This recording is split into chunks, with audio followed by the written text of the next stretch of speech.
Check out the Comic Outlaw on YouTube. Drop us a like, hit us up, and are you ready? Yes, are you ready for part 7? Yup, and this isn't a match made in heaven. I guarantee you when you hear that bell toll, you'll know that hell is on the roll.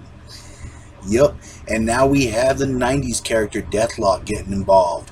Who is this part man, part machine? I'll explain as we get on the way. As things get wilder, yeah.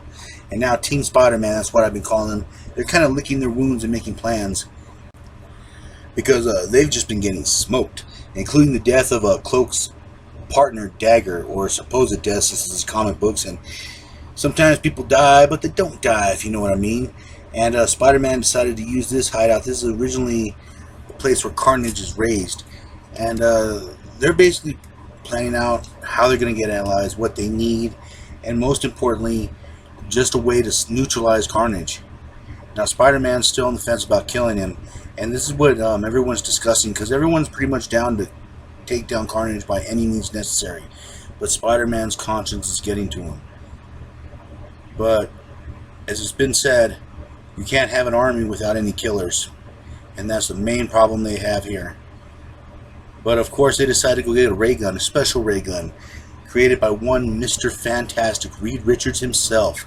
And this sonic gun was used the last time to foil Carnage and Venom as they went on their slugfest. Yeah. And yeah, they're going out looking for this weapon. Of course, Morbius is doing some research on Shriek. And this is the thing that people always think about Morbius, you know, that he's just a vampire. He's also a world-renowned scientist and a pretty smart guy. He doesn't lose his intelligence just because he's a vampire. And I actually think that's one of the cool things about Morbius. And of course, Team Carnage is going through, murdering at will, killing whoever they want. And it's kind of funny how they're having philosophical talks on who to murder and why. Because the Demon Goblin wants to murder sinners. And they just kind of ignore his rhetoric because he's killing everyone they want to kill anyways. Now, originally I said this was Sleepwalker, but I was wrong. This is another freaky deaky dude. His name's Karin or something like that. He basically touches people and they decay. And apologies for that. In the 90s, they did a lot of lookalikes. And this one kind of fills the bill. He wasn't around too long. And of course, since he's killing cops and he's killing everyone, they decided to let him on the team. So Team Carnage has one more player, and they're ready to rock and roll as they're slaughtering their way through New York City, taking a bite of the Big Apple and spitting the pieces back out. And of course, Liz Osborne is kind of talking to Mary Jane, and Mary Jane had that rough night at the Deep. She went out partying, and she's pissed off because she's torn between her love for Peter and how dangerous it is being Spider-Man. This is Deathlock. Deathlock was a scientist who invented this body to kind of carry out rescues, but they wanted to use it for the military. They ended up murdering him and putting his brain in the machine. So it's kind of part man, part machine. Very interesting story. Of course, these guys are traveling along, and Spider-Man decides to help out one of the fellow citizens of New York. And the dude tries to take a swing at him for his troubles. And basically everyone's kind of turning against Spider-Man. I mean, he wasn't the most popular person in New York to begin with. But with all hell breaking loose due to Carnage, you know, people are starting to go a little nuts. So, of course, it gets stopped by Black Cat and Venom. And, you know, Venom's just basically chastising him, telling him, you know, why are you doing a traffic stop when we got to stop these killers from basically murdering everyone. And this is a very interesting scene. This is a short scene. This is a scene between Peter's father, or supposed father, Richard, and Aunt May. And, of course, he gets accosted by someone, and he goes for Aunt May's purse. He picks up a stick and just basically whacks him. And this kind of shows that Peter's father is more than what he appears to be. And that time away, it changed him. But anyways, back to the fight. Back to Carnage, just basically being Carnage. And they're just going through block by block, killing anything and everyone in the way. And this is basically what they do. They're like an extermination crew. They don't care. Whatever's in front of them, man, woman, child, it's gone. And this is basically Carnage's idea of a good time.